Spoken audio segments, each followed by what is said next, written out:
오늘의 말씀은 마가복음 1장 40절에서 45절 말씀입니다. 한 나병 환자가 예수께 와서 꿇어 엎드려 간구하여 이르되 원하시면 저를 깨끗하게 하실 수 있나이다. 예수께서 불쌍히 여기사 손을 내밀어 그에게 대시며 이르시되 내가 원하노니 깨끗함을 받으라 하시니 곧 나병이 그 사람에게서 떠나가고 깨끗하여 진지라. 곧 보내시며 엄히 경고하사 이르시되 삼가 아무에게 아무 말도 하지 말고 가서 내 몸을 제사장에게 보이고 내가 깨끗하게 되었으니 모세가 명한 것을 드려 그들에게 입증하라 하셨더라. 그러나 그 사람이 나가서 이 일을 많이 전파하여 널리 퍼지게 하니 그러므로 예수께서 다시는 드러나게 동네에 들어가지 못하시고 오직 바깥 한적한 곳에 계셨으나 사방에서 사람들이 그에게로 나오더라. 아멘. 네, 오늘 말씀 전하실 목사님을 소개해드리겠습니다. 연세대학교 신과대학에서 또 연합신학대학원에서 우리 강의하고 계시죠. 우리 권수영 목사님이신데요. 또 우리 교회 소속 목사님이기도 하십니다. 오늘 귀한 말씀 들려주실 텐데 우리 나오실 때 우리 박수로 맞아주시기 바랍니다.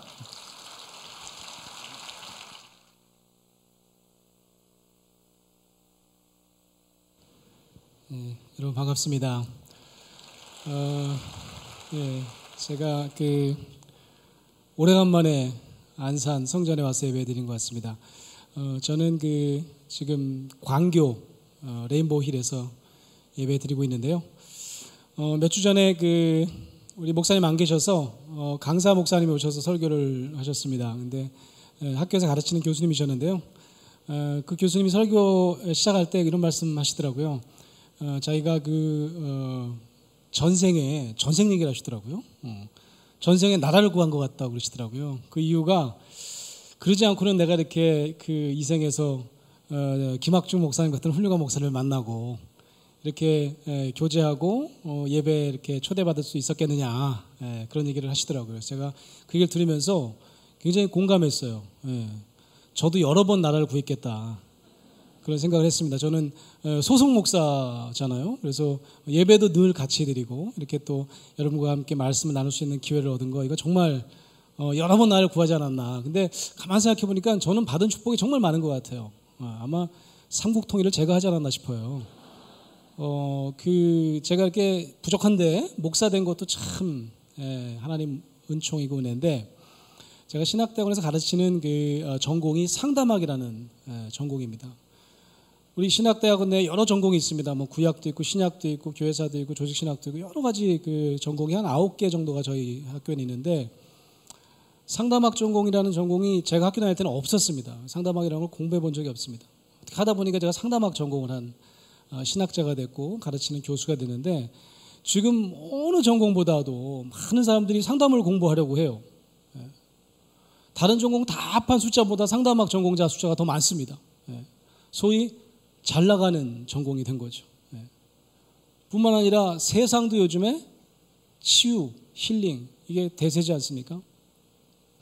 이게 한국교회랑 무슨 상관이 있을까 제가 한번 생각해 봤더니, 한국교회도 어느 때부터인가 이 힐링과 내적 치유, 이런 것들이 굉장히 중요한 키워드가 되기 시작했습니다. 여러분 신앙생활 오래 하신 분들은 한번 기억해 보시기 바랍니다. 70년대 우리 한국 기독교에 가장 중요한 단어가 있다면 뭘까요? 저는 부흥일 것 같아요. 부흥과 교회 성장. 그 외적인 것이 굉장히 중요할 때였습니다.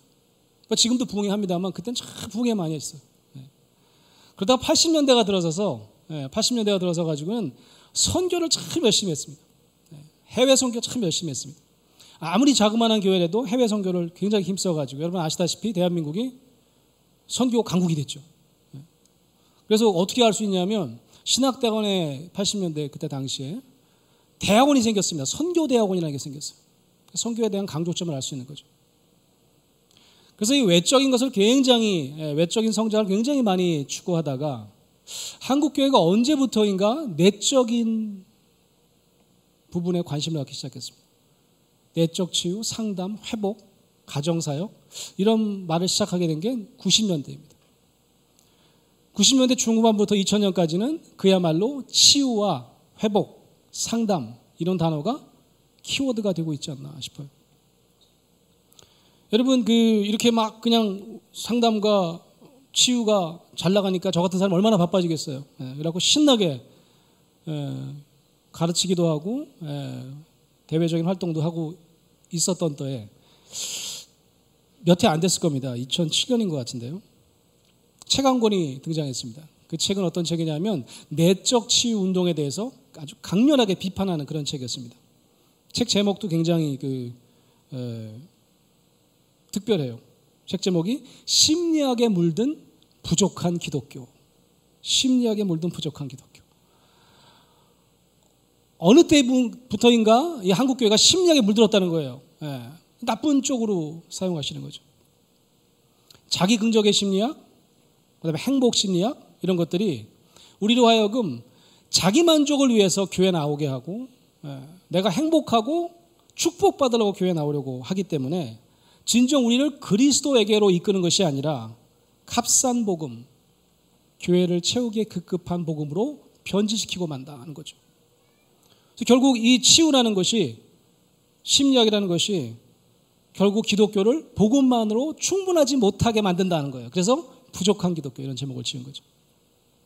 이분이 심리학에 대해서 충분히 공부하신 분은 아니라서 제가 그 책의 논지를 100% 다 찬성할 수 없지만 그중 일부는 굉장히 맞는 말씀이에요.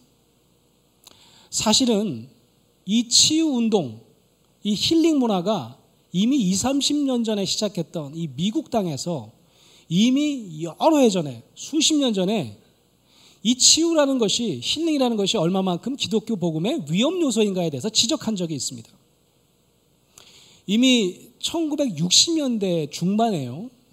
1966년에 책 한 권이 등장하는데 펜실베니아 대학이라는 대학에 유명한 사회학자가 있습니다. 필립 리프라고 하는 학자가 이런 책을 썼어요. The Triumph of the Therapeutic. 번역하자면 치료자의 승리 뭐 이런 제목의 책입니다. 이 책에서 리프 교수는 뭐라고 얘기하느냐, 기독교가 물론 미국 기독교입니다. 미국 기독교가 자칫 잘못하면 힐링 문화에 편승해가지고 자기 체면적인 치료 체계로 변질될 것이다. 내가 내 자신을 치유하기 위해서 교회에 나오는다 그런 얘기죠. 구원이라는 것이 내 자신이 병들었을 때 내 병을 고쳐주는 내 정신적인 피폐함을 내가 회복시켜주는 그런 의미로서만 교회를 찾아오게 된다는 거죠. 마치 치료사를 찾는 환자처럼 교회가 변질될 것이다. 하나님의 모습도 치료자의 모습만 지극히 강조될 것이다. 그런 예언을 했어요. 필립 리프라는 학자가요. 이분이 66년에 그 책을 썼다고 그랬잖아요. 근데 70년대, 80년대 실제로 많은 이제 후대 학자들이 미국의 그 신앙 잡지가 있는데 유명한 신앙 잡지가 있는데 가이드 포스트라고 하는 신앙 잡지가 있습니다. 가이드 포스트. 예전에 저도 그 가이드 포스트 갖고 영어 공부 많이 했거든요. 신앙에 대한 내용인데 주로 간증을 싣고 있는 그런 신앙 잡지인데 70년대, 80년대 보니까 가이드 포스트에 등장하는 대부분의 90%의 간증이 전부 다 어떤 내용이냐? 병고침을 입은 역사에 대한 이야기. 내가 불치병에 걸렸는데 하나님께서 고쳐주셨다. 이런 내용들로 가득 차 있다. 그런 얘기죠. 무슨 얘기냐? 예수님이 다른 이미지가 아니라 힐러의 이미지만 치유자 이미지만 지극히 강조되는 경우가 많더라. 그런 얘기입니다. 불치의 병을 고치시는 의과, 외과 의사, 내과 의사 혹은 뭐 정신적인 병을 치유하는 정신과 의사, 하늘의 정신과 의사로 필립 리프는 하나님이 변모될 것이다. 이 한국도 마찬가지가 아닐까 싶어요. 한국교회도 언제부터인가는 기독교 집회에서 꼭 필요한 게 신유 은사에 대한 걸 강조하고요. 보수적인 교회에서는 뭐 귀신을 쫓는다든지 여러 가지 방법으로 치료적인 모습이 동반돼야 많은 분들이 모입니다. 어쩌면 우리 한국 땅에도 이 힐링 문화가 지금 굉장히 팽배해 있지 않습니까? 우리가 정말 바로 기독교 힐링이 뭔지를 세워나가지 않으면 자칫하면 우리 기독교 복음이 변질될 우려도 있지 않을까? 이런 우리가 경각심을 가져야 될 것 같아요. 몇 해 동안 저는 우리 주위의 세상을 보니까 이 힐링이라는 단어가 없으면 도저히 뭐 말이 안 되는 것 같아요. 의식주가 다 힐링이더라고요. 보니까 힐링 푸드, 힐링 타운, 힐링 패션, 목욕탕 갔더니 힐링 스파, 또 지나가다 보니까 힐링 태권도도 있어요. 태권도를 어떻게 힐링을 하는지 모르겠어요. 모든 데다 다 힐링 갖다 보셨어요. 정말 우리 기독교의 힐링도 자기 체면에 해당하는, 자기밖에 볼 수 없는 이렇게 나르시스틱한 치료의 어떤 포커스가 있는 힐링일까? 과연 기독교의 힐링은 세상에서 떠드는 힐링과 어떻게 다른지 우리가 깊이 생각해 보자는 말씀입니다. 저는 이 시간에 마가복음서가 전하는 힐링, 예수님의 힐링, 치유의 참 의미에 대해서 함께 여러분과 함께 은혜를 나누고자 합니다. 이건 비단 저 같은 힐링에 종사하는 상담학자에게 중요한 것이 아니라 저는 우리 꿈의 교회 성도 여러분 모두에게 굉장히 중요한 의미가 있다고 생각해요. 오늘 우리가 읽은 예수님의 힐링 이야기는 그 당시의 힐러들과도 굉장히 달랐고요. 오늘날의 힐링과도 굉장히 다른 예수님의 아주 독특한 힐링의 모습을 담고 있습니다. 저는 이게 마가복음 1장에 등장하는 것도 굉장히 특별하다고 생각해요. 여러분 복음서가 4복음서가 있지 않습니까? 마태, 마가, 누가, 요한. 어떤 게 제일 먼저 쓰여졌을까요? 혹시 아세요? 마태, 마가, 누가, 요한. 마태요. 예. 마태가 맨 앞에 있으니까 마치 맨 먼저 생긴 것처럼 보이는데 그죠? 마태복음은 후대 생겼을 거라고 생각해요, 학자들이. 왜냐하면 마태복음은 굉장히 조직적입니다. 5개의 구조로 나타나 있다는데 그 5개의 구조를 아마 모세오경을 본따서 그렇게 했을 것이다. 처음에 보면 맨 1장이 뭐로 시작하냐면 예수님의 족보로 시작합니다. 이거는 후대 편집됐을 가능성이 많다고 생각해요. 그러면 짧은 복음서가 제일 먼저 생겨졌을 거다. 덧붙이다 보니까 두꺼워진 거죠. 제일 장수가 짧은 게 뭘까요? 마가복음입니다. 마가복음의 특징은 뭐냐면 중요한 것부터 먼저 썼어요. 그래가지고 마가복음 1장에 보면 오늘 우리가 읽은 게 마가복음 1장입니다. 1장에 벌써 예수님의 탄생 얘기도 하기 전에 벌써 1장에 무슨 얘기가 나오냐면 치유 얘기가 나와요. 치유 얘기가 굉장히 많이 나오는데요, 복음서에. 그 중에서 마가복음 1장에 나온 오늘 우리가 읽은 이 힐링 이야기가 저는 예수님이 말하는 많은 힐링 이야기 중에서 아키타입이다. 원형이 된다 그렇게 생각해요. 그것에 대해서 우리가 같이 한번 생각해 보려고 그래요. 여러분 이 시간 예수님의 그 독특한 힐링의 세계로 저와 같이 한번 빠져보시기 바랍니다. 제가 그 배경 설명을 잠깐 해드릴게요. 이거 배경 설명을 잘 들으셔야지 마가복음 1장 힐링 이야기를 잘 이해할 수가 있습니다. 어느 종교든지요, 뭐 고대 종교든지 고등 종교든지 그 종교를 유지하기 위해서 질서가 존재합니다. 법이 존재해요. 우리 기독교에는 우리가 뭐 유대교의 구약 성경에 보면 율법이라는 게 존재하죠. 그죠? 그 율법이라는 게 바로 그런 질서입니다. 율법은 한마디로 얘기하면 거룩한 것과 속된 것을 구별하는 척도가 제공되는 겁니다. 그래서 여러분 거룩한 하나님을 따라 살기 원하면 우리가 거룩해져야 되는 거예요. 더 쉽게 얘기하면 정한 것과 부정한 것을 구별하는 척도를 제공하고 있어요. 깨끗한 것과 더러운 것을 구별하는 것이 바로 율법이란 말씀입니다. 이게 예수님이 사시던 그 신약 시대에도 그대로 적용됐어요. 그래서 여러분 우리가 예를 들면요, 더러운 음식, 더러운 것으로 간주되는 음식을 먹으면 우리가 더러워지는 겁니다. 제가 예를 하나 들어볼게요. 레위기 11장 41절에서부터 45절에 보면 이런 말씀이 나옵니다. 땅에 기어다니는 모든 기는 것은 가증한 즉 먹지 못할지니 그것을 인하여 스스로 더럽히지 말라. 내가 거룩하니 너희도 거룩할지어다. 여러분 땅에 기는 거 뭐 있을까요? 랍스터 좋아하세요? 그 랍스터 먹으면 큰일 나요. 그러니까 우리 율법대로 살려면 랍스터 잡수시면 안 돼요. 못 먹는 음식도 굉장히 많고 못 입는 옷도 굉장히 많습니다. 2가지 직조한 것은 못 입게 돼 있어요.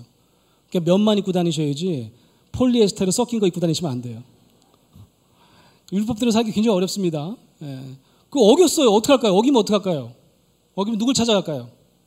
제사장을 찾아갑니다. 그럼 제사장을 찾아가면 제사장이 뭘 행할까요?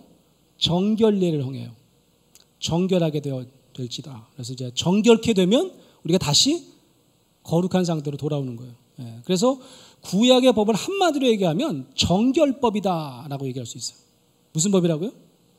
정결법. 정결법. 그래서 이 정결법에 의하면 우리가 피치 못하게 죄를 짓고 더러워지는 경우가 있습니다. 예를 하나 들어볼게요. 여성의 경우에는 한 달에 한 번씩 생리를 하시게 되면 그 피 흘리는 것을 더럽다고 간주했던 것 같아요. 그래갖고 피를 흘린 거나 심지어는 출산할 때도 피를 너무 많이 흘리면 이것도 정결례를 필요로 하는 것이라고 생각했어요.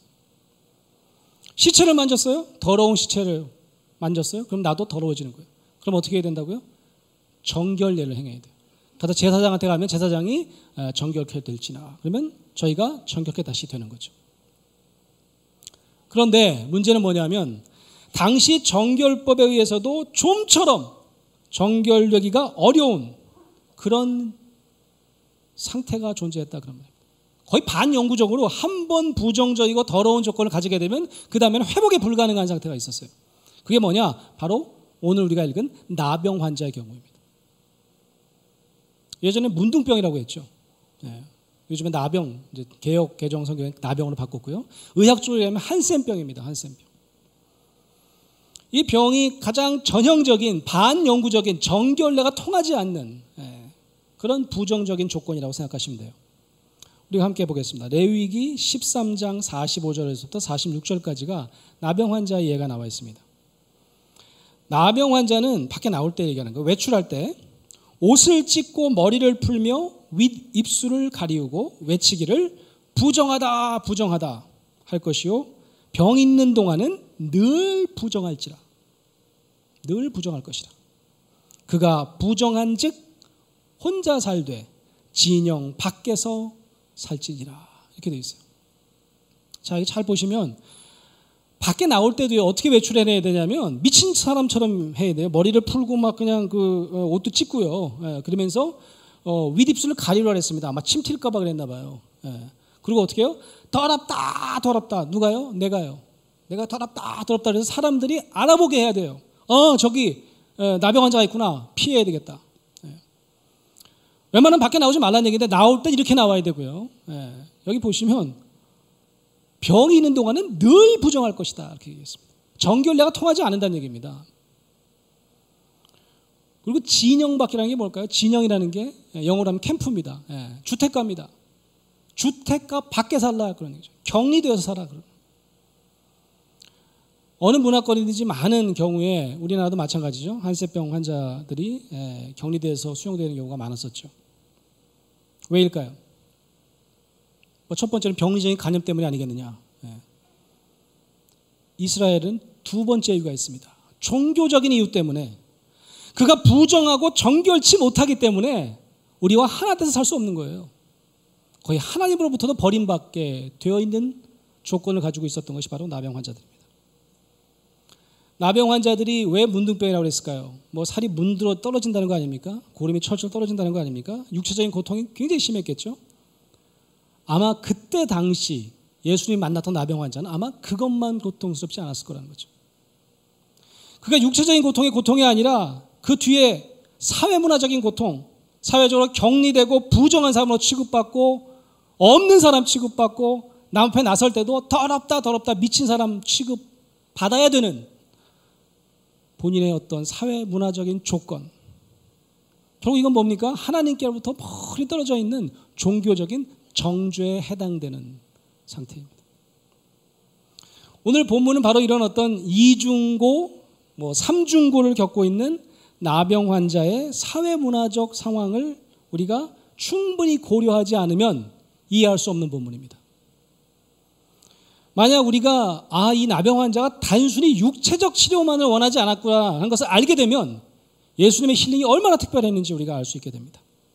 자, 오늘 우리에게 주어진 본문으로 한번 이제 들어가 보겠습니다. 자, 나병 환자가 이제 예수님께 오는데요. 어느 복음서의 힐링 이야기든지 잘 보시면 환자가 예수님께 혼자 뚜벅뚜벅 걸어오는 경우는 거의 없습니다. 누가 항상 같이 옵니다. 가족이 와요. 환자는 집에 두고 가족이 옵니다. 좀 살려주세요. 고쳐주세요. 아니면 친구들이 함께 환자를 들고 지붕 뚫고 내리고 기억하시죠? 그런데 오늘 본문은 나병 환자가 홀로 예수님께 옵니다. 같이 왔다는 얘기가 없어요. 잘 읽어보세요. 가족이나 친구가 등장 안 합니다. 무슨 얘기죠? 이 사람은 친구나 가족과 같은 어떤 최소한의 사랑과 돌봄의 대상도 전혀 없었다. 그런 말씀입니다. 이 나병 환자가 와서 예수님께 첫 번째 얘기했던 일성이 뭡니까? 40절에 나타나 있습니다. 한 나병 환자가 예수께 와서 꿇어 엎드려 간구하여 이르되 원하시면 저를 깨끗하게 하실 수 있나이다. 원하시면 저를 깨끗하게 하실 수 있나이다. 이분의 믿음이 대단하죠. 예수님을 바로 알아본 거예요. 그죠? 근데 여기서 깨끗하게라고 하는 단어를, 이 원어 단어를 여러분이 잘 아셔야 돼요. 히라버 단어입니다. 히라버 단어 제가 보여드릴게요. 이 히라버 단어를 제가 읽어볼게요. 여러분이 아시는 단어입니다. 여러분 히라버 공부해 보신 적 있어요? 잘 없으시죠? 근데 이 단어 아는 단어라니까요. 제가 한번 읽어볼게요. 카타르사이. 카타르사이라고 하는 단어입니다. 여러분 혹시 카타르시스라고 하는 단어 아세요? 카타르시스. 우리가 옛날에 교과서 중고등학교 때 같은데 뭐 눈물의 정화작용 뭐 그래가지고 카타르시스 해가지고 눈물을 흘리면 마음이 정화된다 그런 말 우리 했었죠, 그죠? 바로 요 단어에서 파생된 단어죠. 카타르시스. 카타르사이 동사형입니다. 무슨 말일까요? 요게 히라버 중에 많은 깨끗하게 하다는 단어가 있는데 요 단어는 어떤 단어냐? 제사장이 썼던 단어입니다. 요 단어는 제사장이 썼던 단어입니다. 언제 썼을까요? 정결 예식을 할 때 썼던 단어입니다. 내 몸이 더러워져서 제사장을 찾아오면 제사장이 그 사람한테 어떻게 했다고요? 카타르사이 하고 정결례를 베풀었다 그런 말입니다. 그러면 이 나병 환자가 와서 나를 카타르사이 해주실 수 있습니다. 당신은 무슨 얘기일까요? 나병 환자가 원하는 상태가 그냥 나병이 제거된 깨끗한 상태를 원하는 거였을까요? 그 정도가 아니라는 걸 알 수 있습니다. 그가 원했던 것은 뭐냐면 종교적으로 정결케 되고 싶습니다. 그 무시무시한 무서운 정결법으로부터 저를 해방시켜 주십시오. 소외와 격리로 점철된 그의 존재 하나님과 다시 하나 되는 그런 회복을 맛보고 싶습니다. 저를 회복시켜 주십시오. 그런 간구라는 말씀입니다. 자, 예수님이 어떻게 반응하셨을까요? 예수님이 반응이 41절에 나옵니다. 예수께서 불쌍히 여기사 이렇게 되어 있습니다. 불쌍히 여기사.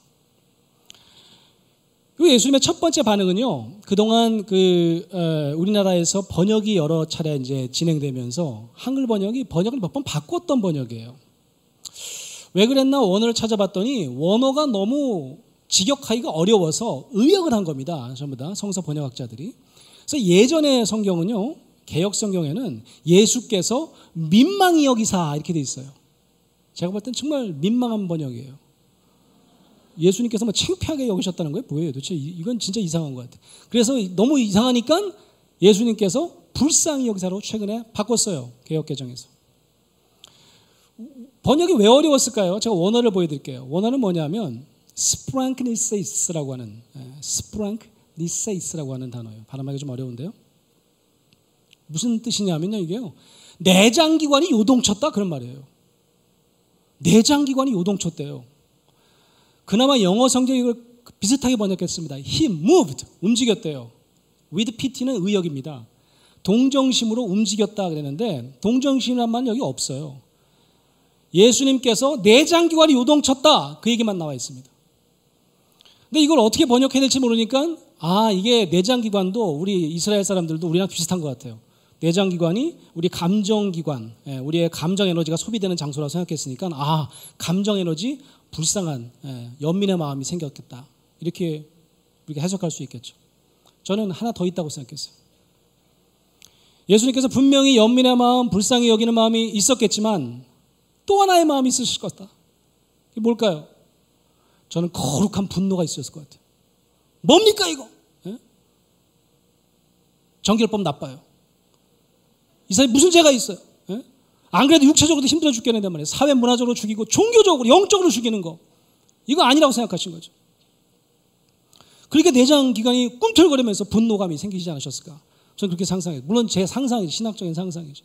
그래서 제가 좀 물어봐야 될 것 같아가지고 우리 신약학을 공부하시는 우리 교수님께 제가 같은 학교에 있는 교수님께 여쭤봤어요. 선배 교수님인데 제가 이렇게 해석하려고 그러는데 어떻게 가능할까요? 그때 네 마음대로 하라고 그러시더라고요.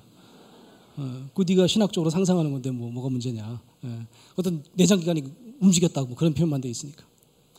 제가 왜 예수님께서는 의분을 가지셨을까 생각하냐면 그 다음 구절 때문에 그렇습니다. 그 다음 구절을 잘 보세요. 그 다음 구절을 잘 보면요, 예수님의 치유 장면이 굉장히 특별합니다. 예전에 예수님이 했던, 그 이후에 예수님이 했던 치유가 굉장히 달라요. 예수님의 치유법이 뭔지 아십니까? 예수님의 치유법은 정말 저도 배우고 싶은 치유법이에요. 한번 따라해 보세요. 가라사대 치유법. 가라사대 치유법. 이게 이제 요즘에 개혁성경 개정에서 이제 이르시대로 바꾸는데, 아니면 이르시대 치료법 되겠죠. 가라사대 나으라 그러면 낫는 거예요. 뭐 기법도 필요 없어요. 나으라 그러면 나아버리는 거예요. 한 방에 끝납니다. 심지어 이게 얼마나 세냐면요, 원격 조절도 돼요. 나으라 그러면 가봤더니 진짜 낫어. 리모트 컨트롤도 돼요. 이 대단한 치료 기법입니다. 근데 오늘 여기서는 이 본문을 잘 보세요. 예수님이 가라사대 치료법으로 깨끗하게 만들어지기 직전에 선행하는 행동이 있습니다. 예수님께서 뭔가를 하세요. 그런 다음에 깨끗게 치료하십니다. 그걸 잘 보셔야 돼요. 한번 같이 볼까요? 41절 다시 보니까 예수께서 불쌍히 여기사, 그런 다음에 제가 아까 얘기한 대로 막 의분이 생기신 거예요. 왜요? 정결법 뭔가 싶어가지고 말이죠. 그래서 뭘 하시냐 보면 이르시되 전에 잘 보세요. 손을 내밀어 그에게 대시며. 한번 읽어볼까요? 손을 내밀어 그에게 대시며. 그럼 지금 만졌죠? 뭐 얼굴 부분을 만졌다 그러면 그 상처를 만졌습니다. 그런 다음에 이르시되 나옵니다. 만지신 이후에, 그런 다음에 깨끗함을 입어라. 그럼 만졌을 때는 어떤 상태예요? 더러운 상태입니다. 율법으로 따지면 더러운 상태를 만졌으면 어떻게 되는 거예요? 내가 더러워지는 겁니다. 율법적으로 얘기하면 죄를 지으시는 거예요. 그렇게 하시면 안 되는 거예요. 그럼 예수님 왜 그러셨을까요? 착각하셔갖고 시간차 공격이 잘 안 돼가지고 먼저 고친 다음에 만졌어야 되는데 헷갈려가지고 먼저 만지고 고친 거예요? 저는 아닐 거라고 생각해요. 예수님은 분명한 의도를 가지고 먼저 만지시는 겁니다. 먼저 고름이 철철 떨어지는 그 상처를 먼저 만지시는 거예요. 보란듯이 만지시는 거예요. 왜 만지셨을까요? 그에게 정말 온전한 치유를 경험하기 위해서. 그를 깨끗한 다음에 만지는 게 아니고 그의 상처를 만지시는 용기. 이거는요, 율법을 스스로 어기시는 겁니다. 율법이 옳지 않다고 생각하셨기 때문에 율법을 스스로 어기시는 거예요. 그야말로 파격적이고 혁명적인 행위입니다. 그때 당시 이 나병 환자에게 누군가가 나를 만져주는 경험이 어떤 경험이었을까 한번 생각해 보시기 바랍니다. 누군가가 이 사람을, 만약 이 사람이 태어날 때부터 나병을 가지고 있었다, 아니면 뭐 어느 정도 자란 다음에 나병이 가지고 있었다고 치자고요. 어쨌든 병이 있는 동안에 누군가가 와서 눈이라도 맞힌 적이 있었을까요? 누가 와서 근처라도 온 적이 있었을까요? 그런데 만져요? 상처를 만져요? 어루만져요? 쓰다듬어요? 이게 가능할까요? 여러분, 우리가 이 유대민족의 문화를 또 잘 이해해야 될 것 같아요.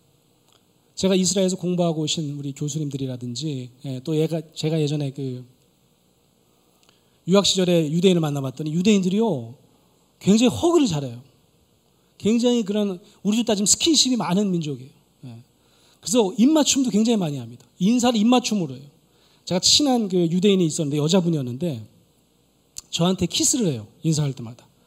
하루에 여러 번 해. 만날 때마다 해요. 그 일부러 3번 합니다. 나 왜 그런지 모르겠어요. 여기다 여기다 여기다 이렇게 3번 해요. 가끔 영화 보시면 3번 하는 거 보셨을 거예요. 3번 해요. 어쨌든 이게 잘 안 맞춰져가지고 입에 할 때도 있어. 깜짝깜짝 놀랄 때가 있어. 그렇게 허그도 많이 하고. 바울 서신도 보면 거룩한 입맞춤으로 무난하다, 그런 말이 많이 나옵니다. 사도 바울.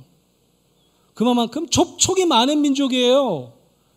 그런데 단 한 명도 만져주지 않았다, 그런 얘기죠. 그게 어떤 의미일까요? 그러한 나병 환자들에게는 참을 수 없는 고통이었을 것이다. 나는 살아있지만 그림자 같은, 투명인간 같은 사회적 고립감과 격리감. 무엇보다 아픈 것은 하나님으로부터 멀리 떨어져 있는 그런 영적인 고독과 격리감 아니었을까요?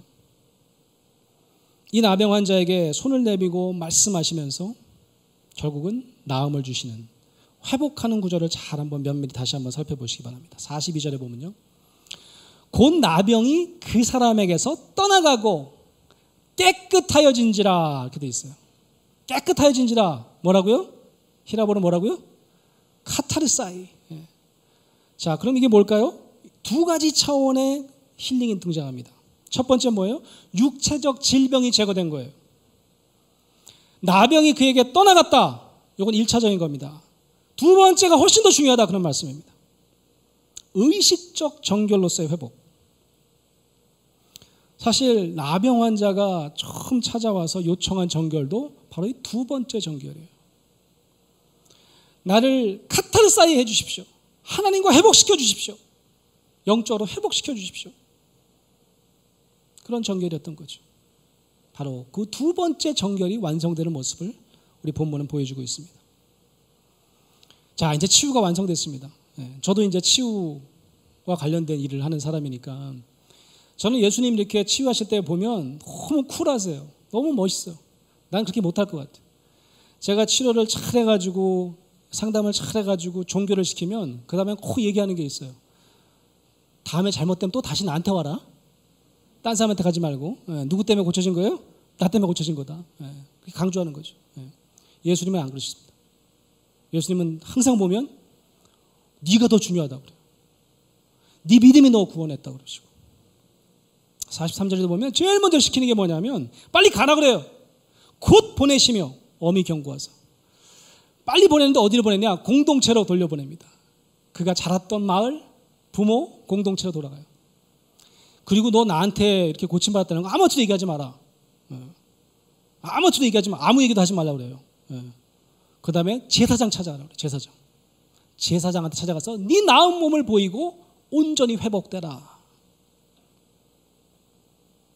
여러분, 가장 중요한 치유는 육체적 질병이 낫는 일이기도 하지만 더 중요한 것은 본인이 나고 자란 공동체로 돌아가는 일입니다. 45절에 보니까요.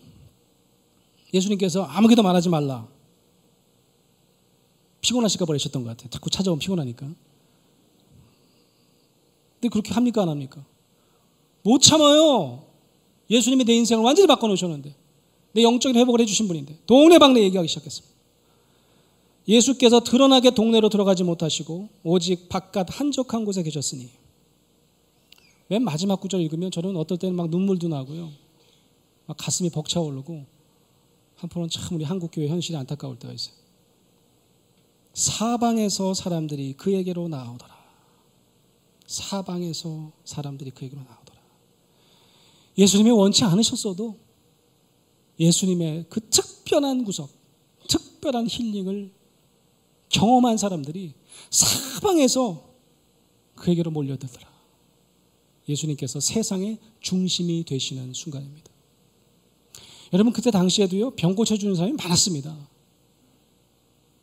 예수님께 그냥 단순히 육체적인 질병을 고치려고 찾아오는 게 아니었다는 말씀입니다. 뭐가 그렇게 특별했을까? 거기에 비해서 우리 한국교회는 왜 더 이상 사람들이 몰려오는 공동체가 되지 못할까? 오히려 흩어지고 나가고 다른 종파나 다른 교회로 가고 마는 이 수평 이동만 하는 그런 교회가 되고 말았을까? 불과 100여 년 전만 해도요, 초기 기독교 역사가 우리 연세대학교 역사랑 거의 같은 역사 아닙니까? 그래서 저는 연세대학교 역사를 공부하는 일을 가끔 하기 때문에 이 초기 교회 공동체, 우리 개신교 초기 교회를 우리가 많이 한번 들여다보게 되는데, 그때 당시에는요, 정말 세상에서 쳐다보지도 않는 거의 우리 조선시대 들었다면 천민 집단에 해당되는 분들이 교회에 몰려들었습니다. 교회 가면 숨을 쉴 수 있기 때문에, 사람 대접받았기 때문에. 손을 잡던 백정이 교회에서 양반들과 함께 예배를 드렸어요. 양반들이 반대합니다. 도저히 같이 못 드리겠다. 어떻게 우리가 쌍놈이랑 같이 예배를 드릴 수 있냐. 금 거달라. 천막 쳐달라. 막 쳐달라. 안 합니다. 설교사가. 결국 양반들이 나갑니다. 결국 열심히 기도해서 결국 그들이 돌아와요. 그래서 양반과 백정이 함께 예배드리는 그런 교회 공동체를 만듭니다. 밖에 나가서 사람 대접 못 받던 사람들이 교회 와서 사람 대접을 받고 여기서 다시 영적으로 회복되고 그 공동체에서 하나님을 만나는 사건이 불과 100여 년 전만 해도 우리 땅에 있었는데 우리 한국교회는 언제부터 이렇게 사람들이 떠나가는 공동체가 되고 말하는지. 사랑하는 꿈의 교회 성도 여러분, 어떻게 하면 우리 꿈의 교회가 세상의 중심이 될 수 있을까요? 세상에서 제일 큰 교회, 최고의 교회, 교인 수가 제일 많은 교회, 그런 교회 말고 사람들이 교회로 몰려드는 세상의 중심이 되는 교회가 될 수 있을까요? 전 방법이 있다고 생각합니다. 궁금하세요? 제가 알려드릴게요. 제가 여러 해 전에 의미 있는 이야기를 들은 적이 있어요. 이분이 평화운동가시고 국가보안법 위반으로 구속까지 됐던 그런 사진작가인데 이름이 이시우라고 하는 사진작가입니다. 이분이 이런 질문을 했어요. 여러분 한번 대답해 보세요. 여러분 몸의 중심이 어디입니까? 여러분 몸의 중심이 어디예요? 여러분 몸의 중심. 제가 의과대학에 가서 설교하면서 그런 얘기를 한번 했거든요. 몸의 중심이 어디냐 물어봤더니 어떤 산부인과 의사 선생님이 그러시더라고요. 배꼽입니다. 정확하게 배꼽이 무게중심이래요. 왜냐면 아이들이 거기 달려서 나오잖아요. 이건 의학적으로 맞는 얘기 같더라고요. 그랬더니 아니래. 신경외과나 이런 분들은 요즘에 그 뇌 연구가 대세인데 뇌가 막아지면 다 모든 게 끝납니다. 몸의 중심은 뇌입니다. 이렇게. 저 같은 상담학자는 아닙니다. 뇌보다 더 중요한 게 가슴입니다. 물론 심장도 중요하지만 우리의 어떤 아까 얘기한 거 감정 에너지가 다 가슴에서. 그래서 이 가슴이 더 중요합니다. 이 이시우 작가는 다 틀렸습니다. 몸의 중심은 여러분 몸의 중심은 여러분의 아픈 곳입니다. 여러분의 아픈 곳이 몸의 중심입니다. 어디가 됐든 그 아픈 곳이 생기면 여러분 마음이 다 그 아픈 곳에 집중하게 되어 있고 여러분 가족이요 여러분한테 집중하게 되어 있고 여러분 공동체가 여러분에게 집중하게 되어 있다 그런 얘기죠. 제가 지난 수요일 날 저녁 때 학교에 갔다 이제 집에 돌아왔더니 아내가 그 오디라고 하는 과일이 이제 좋다고 그 오디를 저희 어머님이 보내주셨어요. 그래서 그 오디를 이렇게 갈아가지고 이렇게 주스를 해주더라고요. 주스를 오디 주스를 쫙 마셨습니다. 1시간 정도 되는데 굉장히 속이 불편하더라고요. 그래서 내가 너무 빨리 먹었나. 근데 그 다음부터 갑자기 매식 꽂기 시작해요. 우리 아내는 잠깐 그 딸내미 데리러 나갔어요. 혼자 집에 있는데 갑자기 눈이 안 보이기 시작하더라고요. 눈이 이렇게 부어오르는 거예요. 눈이 부어올라가지고 TV를 보고 있었는데 TV가 점점 안 보이더라고요. 눈이 완전히 감길 정도로 눈이 부었어요. 그 다음부터는 코가 꽉 막혀가지고 코를 풀어도 어떻게 방법이 없고 코가 꽉 막혀가지고 그 다음부터는 입으로 숨을 쉬어야 되는데 입으로도 숨이 잘 안 쉬어지는 거예요. 그래서 전화를 했습니다. 아내한테. 나 숨을 못 쉬겠는데 빨리 병원 가라고 난리가 났죠. 그래서 이제 병원을 가는데 병원 가는 도중에 입이 돌아가더라고요. 이렇게 안면이요. 이게 안면 마비가 오는 거예요. 입이 막 퉁퉁 붓는 거예요. 그래서 이제 응급실에 딱 도착을 했더니 오디 알레르기라고 하더라고요. 그래가지고 막 사진을 찍어서 보여주는데 내 얼굴이 완전히 저도 처음 봤어요. 그렇게 못생긴 얼굴. 완전히 일그러졌어요. 그래갖고 난리가 났습니다. 막 그냥 센 약을 투여를 하고 잘못하면 기도가 막히면 잘못하면 숨 못 쉬어서 죽는다는 거예요. 그래서 굉장히 많은 굉장히 많이 꼽고 아이비를 주사를 했어요. 살아났습니다. 살아났는데 얼굴도 많이 가라앉고 부정도 가라앉았는데 양쪽 눈은 안 가라앉더라고요. 한 1시간 정도 지난 다음에 아내가 이제 딸이랑 같이 막 이제 병원을 달려왔어요. 보자마자 눈을 보니까 어때요? 상태가 굉장히 안 좋죠. 너무 놀라가지고 막 어떻게 된 거냐고 막 울고불고 난리 났습니다. 그 다음부터 저는 딱 한 가지 생각이 들더라고요. 내가 주일날 꿈의 교회 설교해야 되는데 이 얼굴 상태가 이렇게 안 좋아가지고 큰일 났다 이거 어떻게 하면 좋지 이거. 그때부터 걱정인 거예요. 눈이 가라앉아야 되는데 입은 다 돌아왔는데 눈이 안 가라앉는 거예요. 왼쪽 눈을 가라앉는데 오른쪽 눈은 끝까지 안 가라앉더라고요. 그래서 그저께 어저께 막 계속해서 약도 먹고 그러는데 그 다음부터요 별로 나한테 관심이 없던 모든 식구들이 아침에 무난 인사를 다 오더라고. 아버지 눈 괜찮으세요? 눈을 그렇게 쳐다보고 말이죠. 눈에 안수하고 막 그런 거죠. 이거 설교하셔야 되는데 큰일 났다. 내가 몸이 어디가 아파도 그 아픈 것이 그 즉시 내 중심이 됩니다. 우리가 이렇게 생각해 보시면 좋을 것 같아요. 우리가 어떻게 하면 세상의 중심이 되는가? 세상의 아픈 곳에 우리가 함께하면 우리는 세상의 중심에 서는 것을 깨달으신 주의 백성 되시기 바랍니다.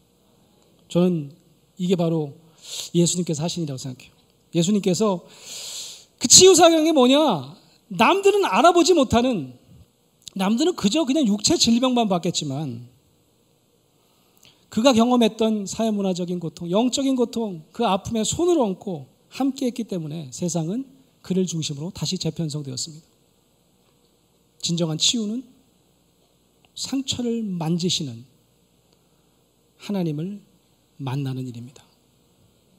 우리 꿈의 교회가 하나님의 손, 그리스도의 손이 되어서 세상의 중심이 될 수 있기를 주의 이름으로 축원합니다.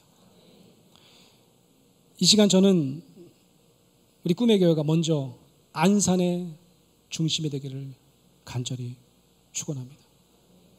여러분, 안산의 아픈 곳이 어디입니까? 제가 안산에 최근에 힐링센터 때문에 자주 오는데요. 왔다 갔다 하면서 늘 그런 얘기 하시더라고요. 안산에 안 산다 하면서 계속 산다고. 근데 안산에는 특별한 게 있다. 안산에는 특별한 정이 있고, 특별한 어떤 인간 냄새 나는 그런 곳이다. 그런데 우리 안산이 지난 4월 이후에 눈물의 바다가 되었습니다.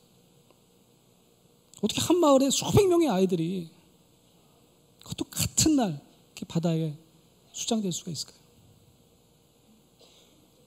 저는 가끔 배를 가라앉는 그 현장에서 배가 아직도 가라앉기 전에 배를 쳐다보고 있었던 부모님의 모습을 떠올려 봅니다. 얼마나 엄청난 무력감에 시달렸을까. 그들의 멍든 가슴을 한번 느껴보시기 바랍니다. 제가 최근에 지난 100일 되는 날 유가족 어떤 분이랑 같이 말씀을 나누는데 그런 얘기를 하시더라고요. 세계 각곳에서 편지가 오고 연락이 온대요. 근데 그분 전혀 알지 못하는 분이죠. 근데 뭐라고 얘기하시냐면, 내가 기도한다. 너와 똑같은 나이의 아들을 내가 가지고 있다. 그래서 유가족 그분이 그런 얘기를 하시더라고요. 이게 처음에는 우리 아이가 너무 억울해서 내가 일을 했다가 어느 순간부터는 아니다. 내가 정말 우리 아이의 죽음을 헛되게 만들지 않기 위해서는 다시는 이런 일이 일어나지 않게, 대한민국 땅에 정말 다시는 이런 일이 일어나지 않게 진상규명을 확실하게 하고 정말 제대로 된 특별법을 만들어서 우리 아이가 이제는 더 이상 희생되지 않게, 제2의 제3의 우리 아이가 생기지 않게 하는 것이 정말 중요한 일이라는 것을 깨닫게 됐다는 거죠. 너무 감동을 받았어요. 근데 이 정치인들이나 이런 분들은 이해를 잘 못하십니다. 특별법이라는 것이 이분들에게 보상을 많이 하고 특혜를 많이 주고 그런 거 원하지도 않는데 말이죠. 정말 원하는 것은 우리가 더 이상 또 다른 상처를 입지 않게 도와달라는 건데 그걸 이해하지 못하시는 거죠.